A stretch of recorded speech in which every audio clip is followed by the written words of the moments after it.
Good morning everyone. गेल्या लेक्चरला आपण mechanism of फर्टिलायझेशनची study केली. त्याच्यामध्ये आपण 5 पॉईंट बघितलेले होते. First, movement of sperm towards egg. Second, entry of sperm into egg. Third, acrosome reaction. Fourth, activation of ovum. Fifth, fusion of egg and sperm. हे 5 point आपण बघितलेले होते. त्यातला पहिला पॉईंट जो होता movement of sperm towards egg, याच्यामध्ये आपण काय बघितलेलं होतं तर स्पर्मची जी काही मूवमेंट होत असते एगपर्यंत ते बघितली होती. याच्यामध्ये after the contact of male and female the sperm is deposited into the vagina of the female and that sperm is carry the movement towards the egg through the vagina, cervix, uterus to the ampulla of the fallopian tube. Okay, हे पहिल्या पॉईंटमध्ये बघितलं. दुसऱ्या पॉईंटमध्ये काय बघितलं होतं, entry of sperm into the egg.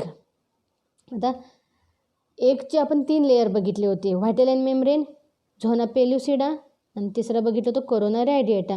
हे 3 लेयर पार करून त्या स्पर्मला एंट्री करायची असते एगमध्ये, ओव्हममध्ये. ओके, आणि हे 3 लेयर पेनिट्रेट करण्यासाठी त्या स्पर्मकडे जे काही टूल असतं, जे काही हत्यार म्हणून असतं ते असतं ॲक्रोसोम. Acrosome, it is a cap-like structure present on the nucleus of the sperm, okay, which contain the hyaluronidase enzyme. ॲक्रोसोममध्ये गॉल्गी कॉम्प्लेक्सपासून तयार झालेलं एक हायालुरॅनिडेज नावाचं एन्झाईम असतो, ज्याच्यामुळं तो स्पर्म त्या एगमध्ये एंट्री करायला, पेनिट्रेट करायला त्याला हेल्प होत असते. त्याला म्हटलं जातं ॲक्रोसोम रिॲक्शन. ओके, चौथा आहे ॲक्टिवेशन ऑफ ओव्हम. आता याच्यामध्ये काय होतं, ओव्हम जो असतो तो ॲक्टिवेट होतो कधी, जेव्हा तो स्पर्म त्या एगच्या व्हायटेलाइन मेम्ब्रेनला टच करेल तेव्हा त्या व्हायटेलाइन मेम्ब्रेनच्या तिथे एक कोन तयार होतो आणि त्या कोनमधून तो जो काही स्पर्ममधला न्यूक्लियस असेल तो आत टाकला जातो. तेव्हा तो ओव्हम काय होतो, ॲक्टिवेट होतो. आणि ओव्हम जो मेटाफेज सेकंडमध्ये अरेस्ट झालेला आहे, त्या मेटाफेज सेकंडमध्ये अरेस्ट झालेला ओव्हम ॲक्टिवेट होऊन त्याची ती राहिलेली प्रोसेस पूर्ण होते आणि प्रोन्यूक्लियस तयार होतो. ॲक्च्युअल जो फिमेल गॅमिट म्हटलं जातो ते तयार होतं after the activation of the ovum. आता ओव्हमचा प्रोन्यूक्लियस आणि स्पर्मचा pronucleus are fuse together and form the zygote. इथंपर्यंत आपण बघितलं होतं. ह्याच्याबरोबर आपण सिग्निफिकन्स ऑफ फर्टिलायझेशनची स्टडी केली होती. याच्यामध्ये पहिलं जे सिग्निफिकन्स होतं ते काय होतं की जे काही सेकंडरी ओसाईट आहे तो त्याच्यामध्ये असणारं जो काही ओव्हम होता, सेकंडरी ओसाईट म्हणजे ओव्हम जो काही इमॅच्युअर होतो तो मॅच्युअर होतो after the activation of the ovum. Okay, second होतं की deployed number of chromosome maintain केलं जातं. क्रोमोसोमचा जो नंबर आहे deployed, n number of chromosome of sperm, n number of chromosome of the egg from the 2n number of chromosome of the zygote that are maintained after the fertilization. Okay, नंतर sex of the offspring is determined. जो काही baby तयार होणार आहे ती mail आहे का female आहे हे त्याच्यावर डिपेंड असतं. जर क्रोमोसोम जे स्पर्ममधले क्रोमोसोम एक्स क्रोमोसोम असेल तर फिमेल असणार आहे आणि जर वाय असेल तर मेल असणार आहे. ओके, याच्याशिवाय अजून जे काही मेल आणि फिमेल हे 2 पॅरेंट तिथे लागतात, राईट. 2 पॅरेंट लागल्यामुळं 2 वेगळे गॅमेट, मेल गॅमेट वेगळं, फिमेल गॅमेट वेगळं, हे एका जागी येऊन काय होतात, नवीन ऑफस्प्रिंग तयार होते. त्यामुळे त्याच्यामध्ये व्हेरिएशन दिसतात आणि ते व्हेरिएशन कशासाठी रिस्पॉन्सिबल आहेत, इव्हॉल्युशनसाठी. That are the significance. Now we have to see the next point is the embryonic development or the cleavage. आता हा पार्ट आपल्याला कशासाठी बघायचा आहे, तर जे पहिल्यांदा मी तुम्हाला सांगितलं की फर्टिलायझेशन होणार आहे आणि फर्टिलायझेशन आता एक्झाम्पल आता ह्याच्यामध्ये डायग्राममध्ये आहे बघा. पहिल्या डायग्राममध्ये झोना पेल्युसिडा आहे, second maturation division, corona radiata. It is the actual structure of the ovum which is discharged from the ovary on the 9 to 16 day of the menstrual cycle. Okay, हे झालं.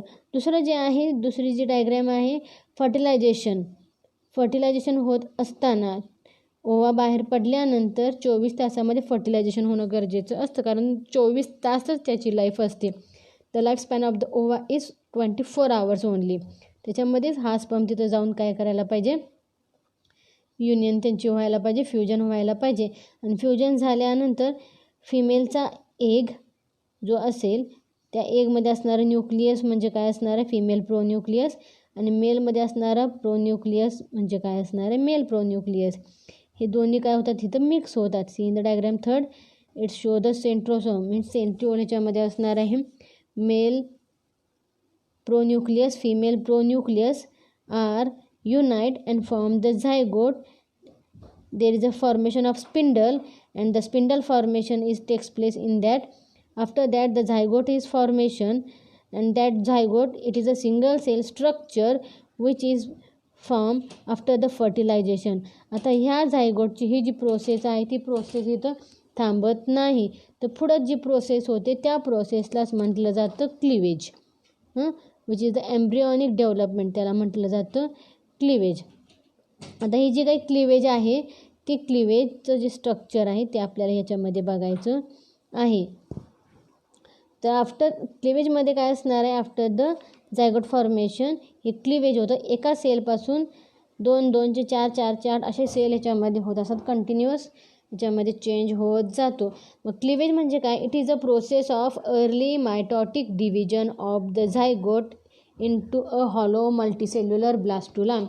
हे काय आहे तर अर्ली जी काही zygote तयार झालेलं असतं त्या झायगोटचं काय होत असतं, डिव्हिजन होत असतं. तर डिव्हिजन होताना कसं होणार आहे तर एका सेलपासून 2, 2चे 4 अशा सेल्स ज्या तयार होतात त्याला म्हटलं जातं ब्लास्टोमियर, त्याला म्हटलं जातं ब्लास्टोमियर. सी हिअर ह्या लाईनमध्ये ही जी डायग्रॅम आहे याच्यामध्ये एकच सेल आहे, याच्यामध्ये 2 सेल तयार व्हायच्या प्रोसेसमध्ये आहे. मेटाफेज सेकंडमध्ये RS झालेली असते, ॲनाफेज सेकंड होते, टेलोफेज सेकंड होते आणि त्याच्यानंतर 2 वेगळ्या सेल तयार होतात. ह्या सेलला काय म्हटलं जातं ब्लास्टोमियर. आता ह्याच्यामध्ये 2 सेल तयार होताना साईज ऑफ द झायगोट आहे तोच आहे, पण ह्याच्यामध्ये ज्या काही सेलचा साईज आहे तो काय झालेला आहे, रिड्यूस झालेला आहे. सेलचा स्ट्रक्चर जो असेल सेल मेम्ब्रेनचा होल सेल मेम्ब्रेनचा स्ट्रक्चर आहे तेवढाच, पण त्याच्या आतल्या ज्या सेल आहेत त्याचा साईज रिड्यूस झालेला दिसून येतो. प्रत्येक क्लिवेजमध्ये त्याचा साईज कमी होत जातो. The size of the cells are reduces, the metabolic rate is increases and that's why the rapid replication of the DNA takes place in the cleavage. क्लिवेजमध्ये रॅपिड रिप्लिकेशन होतं DNAचं आणि 2 सेल तयार होतात. आता ह्या टाईपचं जे स्ट्रक्चर आहे डिव्हिजन ऑफ द सेल्स त्यालाच म्हटलं जातं क्लिवेज.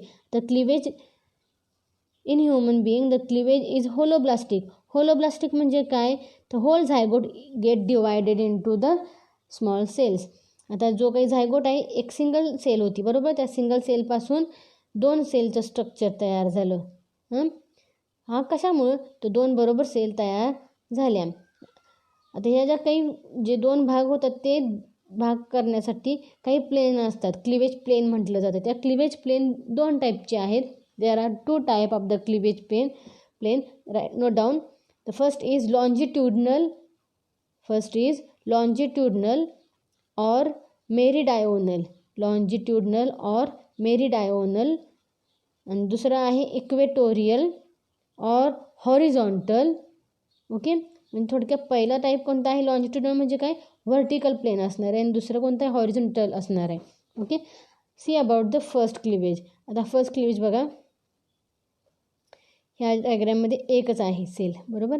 ही जी डायग्रॅम आहे ही single cell, this is the first एकच सेल ह्याच्यामध्ये आहे. ह्याच्यापासून या 2 सेल तयार झालेल्या आहेत.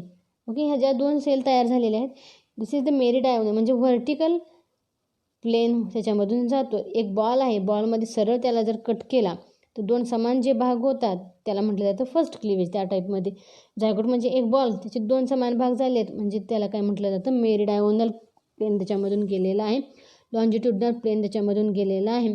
It occurs at 30 hours after the fertilization. फर्टिलायझेशनच्या 30 तासानंतर ही प्रोसेस होत असते. 2 ब्लास्टोमियर तयार होतात. 1 is larger than the other. एक ब्लास्टोमियर दुसऱ्या ब्लास्टोमियरपेक्षा थोडासा मोठा असतो. This is the first cleavage. Second cleavage it is the longitudinal, that means vertical. Right angle to first cleavage, पहिल्या क्लिवेजला राईट अँगल आहे, म्हणजे पहिले जे 2 सेल आहेत त्याला राईट अँगल असणार आहे आणि 2चे 4 सेल तयार होतात पहिल्या क्लिवेजच्या 30 तासानंतर. झायगोट फॉर्मेशन झाल्यानंतर 30 तासानंतर पहिला क्लिवेज झाल्यानंतर 30 तासानंतर दुसरा क्लिवेज, म्हणजे 2 क्लिवेज झाले. ओके. तिसरा क्लिवेज कसा असणार आहे? हॉरिझॉन्टल. पहिले जे काही आहे 4 सेलचं स्ट्रक्चर हे जे आहे 4 सेलच्या स्ट्रक्चरमध्ये हा स्ट्रक्चर कधी असणार आहे? 4 सेलचं स्ट्रक्चर. त्याच्यानंतर 4 ते 5 दिवसानंतर हे क्लिवेज झाल्यानंतर 4 ते 5 दिवसानंतर काय होतं? 8 सेलचं स्ट्रक्चर तयार होतं, विच इज द हॉरिझॉन्टल. पहिल्या 2 क्लिवेजला हॉरिझॉन्टल प्लेन जातो आणि त्याच्यापासून 8 सेलचं स्ट्रक्चर तयार होतं. Okay. This is the 8 cell structure. नंतर आता हे जे स्ट्रक्चर आहे हे या स्ट्रक्चरच्या काही दिवसानंतर म्हणजे 4-5 दिवसानंतर 16 ते 32 सेलचं स्ट्रक्चर तयार होतं. त्याला म्हटलं जातं morula. Morula it is look like the मलबेरीसारखं स्ट्रक्चर दिसत असतं. It is a solid ball morula which is form after the third cleavage. Okay. Third cleavage झाल्यानंतर मग परत कंटिन्युअस क्लिवेज होत जातात. आता मोर्युलामध्ये 2 टाईपच्या सेल दिसून येतात. Some are the smaller cell which are clearer and towards the outer side. Smaller cell जे असतात ते आउटर साईडला असतात, while the larger cell are present at the inner side. Okay. आता ही जी आहे लार्जर सेल आणि स्मॉलर सेल हे मोर्युलामध्ये दिसून येतात. आता जो स्ट्रक्चर आपण बघतोय हे दॅट स्ट्रक्चर, ह्याच्या बाहेरचं जे स्ट्रक्चर असतं zona pellucida. Okay. Zona pellucida is remain as it is the retain around the एम्ब्रिओच्या बाहेरचं जे काही झोना पेल्युसिडाचा जे काही लेअर असतो झायगोटच्या बाहेरचा तो आहे तसा असतो. त्यामुळं झायगोटचा साईज आणि मोर्युलाचा साईज हा सेम असतो. Size of the zygote and size of the morula is same. दोन्ही काय असतात? सेम असतात. त्याच्यामध्ये काही फरक नसतो. फक्त आतल्या सेलचं डिवायडेशन कंटिन्युअसली होत असतं. 2च्या 4, 4च्या 8, 8च्या 16, 16च्या 32 अशा सेलचं डिव्हिजन होत जातं. साईज झायगोटचं वाढत नाही, पण सेलचा साईज जो असेल तो रिड्यूस होत जातो. ब्लास्टोमेअरचा साईजचा जो असेल तो रिड्यूस होत जातो. आणि आता हा झायगोट कुठं जाऊन पोचणार आहे? युटेरसमध्ये. कितव्या? 4थ्या दिवशी हा जो ब्लास्टोला आहे तो तिथं जाऊन पोचणार आहे. आता या डायग्रॅममध्ये बघा, हे जे स्ट्रक्चर तयार झालेलं आहे from the morula, this is the morula. Okay. या मोर्युला नंतरची पुढची स्टेज कोणती आहे? Blastula. Okay. And that process is called the blastulation. Cleavage म्हणजे टोटल अनलिमिटेड काय होणार आहे याच्यामध्ये? मायटॉसिस घडून येतं. ह्या सगळ्या सेलमध्ये काय होत असतं? मायटॉसिस घडून 2च्या 16 ते 32 अशा सेल तयार होतात आणि त्याची एक अरेंजमेंट होते. ती अरेंजमेंट कोणत्या फॉर्ममध्ये होते? तर ह्या फॉर्ममध्ये होते. त्या अरेंजमेंटला आपण काय म्हणणार आहोत? Blastula. Okay. Blastulation is a process of formation of hollow and multicellular blastocyst. Blastulation म्हणजे काय? ब्लास्टोसिस्ट जो हॉलो अँड मल्टीसेल्युलर आहे तो तयार व्हायची प्रोसेस. तर ब्लास्टोसिस्ट म्हणजे काय असणार आहे? एम्ब्रिओ असणार आहे. आणि तो एम्ब्रिओ कोणत्या फॉर्ममध्ये असणार आहे? तर या वेगळ्या स्ट्रक्चरमध्ये. In form of blastula remain as till end the 7th day after the fertilization. Blastula हा फर्टिलायझेशनच्या 7व्या दिवशी तयार होतो. आता ह्या ब्लास्टोलाच्या बाहेरचं जे कवरिंग असतं त्याला म्हटलेलं आहे trophoblast. The blastula having red colour cells, डायग्राममध्ये रेड कलरमध्ये दाखवलेत, that are called the trophoblast which are the outer layer of the morula. मोर्युलाचा आउटर लेअर त्याला आपण काय म्हणतो? ट्रोपोब्लास्ट. आता जो ट्रोपोब्लास्ट असेल त्याचं काम काय आहे? Absorption of glycogen rich uterine milk. Uterine milk जे आहे युटेरसमधलं जे काही सिक्रेशन आहे ते ॲब्सॉर्ब करणे. कशासाठी? नरिशमेंटसाठी. आणि blastocyst is double size. Blastocyst जे असते नंतर काय होत असतं? त्याची साईज वाढत जाते. Okay. It is about the 0.15 millimetre to 0.30 millimetre एवढी त्याची साईज होत जाते. आता हे जे काही आउटर लेयर जो आहे तो आउटर लेयर म्हणजे ट्रोपोब्लास्ट आहे, बरोबर. आता जो त्याच्यामध्ये ह्या आउटर लेयर आपण बघितलं लक्षात येते आपल्या की these are the flat cells. Outer layer red कलरच्या ज्या सेल आहे these are the flat cell, while the inner cell that are called the embryoblast cell. Inner cell ज्या आहेत कोणत्या पिंक कलरमध्ये ज्या दाखवलेल्या आहेत त्याला म्हटलं जातं एम्ब्रिओब्लास्ट सेल किंवा embryonic stem cells. Okay. Red कलरच्या ज्या आहेत त्या आहेत trophoblast cell, outer cell mass आहे. आणि पिंक कलरचे जे आहेत ते एम्ब्रिओब्लास्ट किंवा एम्ब्रिओनिक स्टेम सेल्स आहेत. त्याच्यामध्ये जी कॅव्हिटी असते त्या कॅव्हिटीला म्हटलं जातं ब्लास्टोसिस्ट. आणि ही जी ब्लास्टोसिस्ट आहे त्याच्या आत ब्लास्टोसिस्ट सेल असतात. ओके.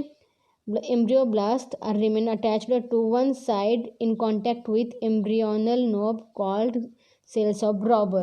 ओके. ह्या सेल ज्या आहेत त्याला सेल्स ऑफ ब्रॉबर म्हटलं जातं. एका जागेला जिथं ते अटॅच असतात त्या. ओके. आता ही जी स्टेज आहे ब्लास्टोसिसची ह्याच्यामध्ये ती स्टेज पोलॅरिटी दाखवते. म्हणजे साईड दोन टाईप आहेत, दोन पोल ह्याच्यामध्ये दाखवले जातात. The side with inner cell mass, आतला जो काही सेल मास असेल त्याला म्हटलं जातं एम्ब्रिओनल एंड. आणि साईड अपोजिट जे असेल ते अब एम्ब्रिओनल एंड. आता एम्ब्रिओनिक मास जो असेल एम्ब्रिओब्लास्ट सेल त्याला म्हटलं जातं इनर साईडला जे असतं त्याला म्हटलं जातं एम्ब्रिओनल एंड. आणि त्याच्या विरुद्ध साईडला जे आहे त्याला म्हटलं जातं अब एम्ब्रिओनल एंड. ओके. हे 7व्या दिवशी ब्लास्टोसिस्ट इज फुल्ली फॉर्म्ड. ही जे स्ट्रक्चर आहे ब्लास्टुलाचं टोटल हे पूर्णतः तयार होतं. आणि पूर्ण ब्लास्टुला तयार झाल्यानंतर पुढची कोणती प्रोसेस असणार आहे, गॅस्ट्रुलेशन आणि इम्प्लांटेशन. आता इम्प्लांटेशन म्हणजे काय असणार आहे ते आपल्याला बघायचं आहे. फक्त आता ह्याच्यामध्ये हे जे स्ट्रक्चर आहे ब्लास्टुलाचं त्या ब्लास्टुलाच्या आउटर सेल मास जे आहे ट्रोपोब्लास्ट सेल त्याच्या बाहेर पण जो लेअर असतो तो लेअर कशाचा असणार आहे, झोना पेल्युसिडाचं, बरोबर. झोना पेल्युसिडाच्या आत हे सगळं होत असतं. मग झोना पेल्युसिडाचं फंक्शन काय, what is the function of the zona pellucida, तर काय आहे to prevent the implantation of the embryo at the abnormal site. आता हे जे स्ट्रक्चर आहे कुठेही इम्प्लांट होऊ नये. कुठे इम्प्लांट व्हायला पाहिजे तर युटेरसमध्ये, बरोबर. युटेरसशिवाय दुसरं कुठेही इम्प्लांट होऊ नये यासाठी झोना पेल्युसिडा तिथं त्याची काळजी घेत असतो. It does not expose the sticky and phagocytic trophoblast cell till it reaches the implantation site. कोणत्या टाईपचा स्टिकी सबस्टन्स तो बाहेर टाकत नाही. का तर स्टिकी सबस्टन्स जर बाहेर टाकला तर ते स्ट्रक्चर काय होणार आहे, तिथं इम्प्लांट होणार आहे, चिकटणार आहे. तिथं चिटकू नये, अगदी व्यवस्थितपणे पाहिजे त्या ठिकाणी ते जाऊन नंतर इम्प्लांट व्हावं यासाठी ह्याच्यामध्ये कोणत्याही टाईपचं स्टिकी सबस्टन्स तयार होणार नाही.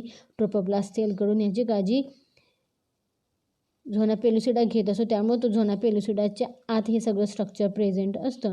आणि जेव्हा हे पूर्ण स्ट्रक्चर तयार होतं तेव्हा झोना पेल्युसिडा काय होतो, रप्चर होतो. कधी रप्चर होणार, जेव्हा ह्या ज्या सेल आहेत ट्रोपोब्लास्ट सेल, इथं बघा युटेराईन स्ट्रोमा, युटेराईन इपिथिलियम ह्याच्यामध्ये ह्या ट्रोपोब्लास्ट सेल आत जाऊन जेव्हा पेनिट्रेट होतात, जेव्हा इम्प्लांट होतात तेव्हा झोना पेल्युसिडा काय होतो, ब्रेक होतो. आता ह्याचं या दोन्हीच्या स्ट्रक्चरमध्ये डायग्राम बघितलं तर हे स्ट्रक्चर राऊंड आहे पहिली, तर दुसरी कशी आहे त्याचा शेप बदललेला आहे. का तर तिथं झोना पेल्युसिडा काय झालेला आहे, रप्चर झालेला आहे. जेव्हा इम्प्लांटेशन होतं तेव्हाच झोना पेल्युसिडा काय होतं, रप्चर होतं. ही प्रोसेस याच्यामध्ये होत असते. This is the structure of the embryonic development. Embryonic development ह्याच्यामध्ये ह्या टाईपमध्ये होत असतं. क्लिवेज आणि ब्लास्टुला. क्लिवेज म्हणजे काय, कंटिन्युअस त्याच्यामध्ये मायटॉसिस होत असतं. 2 झायगोटपासून 2 सेल तयार होतात. 2चे 4, 4चे 8, 8चे 16, 16 32 आणि ह्या सेल नंतर एका ठराविक स्ट्रक्चरमध्ये काय होतात, ग्रुपिंग होतं. त्याच्यामध्ये हे जे ग्रुपिंग होतं तेव्हा त्या ट्रोपोब्लास्ट जे लेअर असतात ब्लास्टुला त्या आउटर लेअर आणि इनर लेअर ह्याच्यामध्ये कन्वर्ट होतं. आउटर लेअर जे असतात ते काय असतात फ्लॅट असतं त्याला ट्रोफोब्लास्ट सेल म्हटलं जातं आणि इनर लेअर जो असतो त्याला एम्ब्रिओब्लास्ट सेल म्हटलं जातं, ज्याच्यापासून एम्ब्रिओ तयार होतो. ओके, या टाईपमध्ये हे स्ट्रक्चर तयार होतं आणि हे स्ट्रक्चर तयार झाल्यानंतर मग इम्प्लांटेशन होत असतं. आता हे जे इम्प्लांटेशन आहे ते इम्प्लांटेशन कुठेही होऊ नये म्हणून झोना पेलुसिडा काय करत असतो, त्याचं प्रोटेक्शन करत असतं. आणि जेव्हा इम्प्लांटेशन होईल तेव्हा झोना पेलुसिडा ब्रेक होतं, रप्चर होतं. This is about the cleavage and blast plant. Next लेक्चरला आपण इम्प्लांटेशन हा पॉईंट बघूया. Okay, thank you.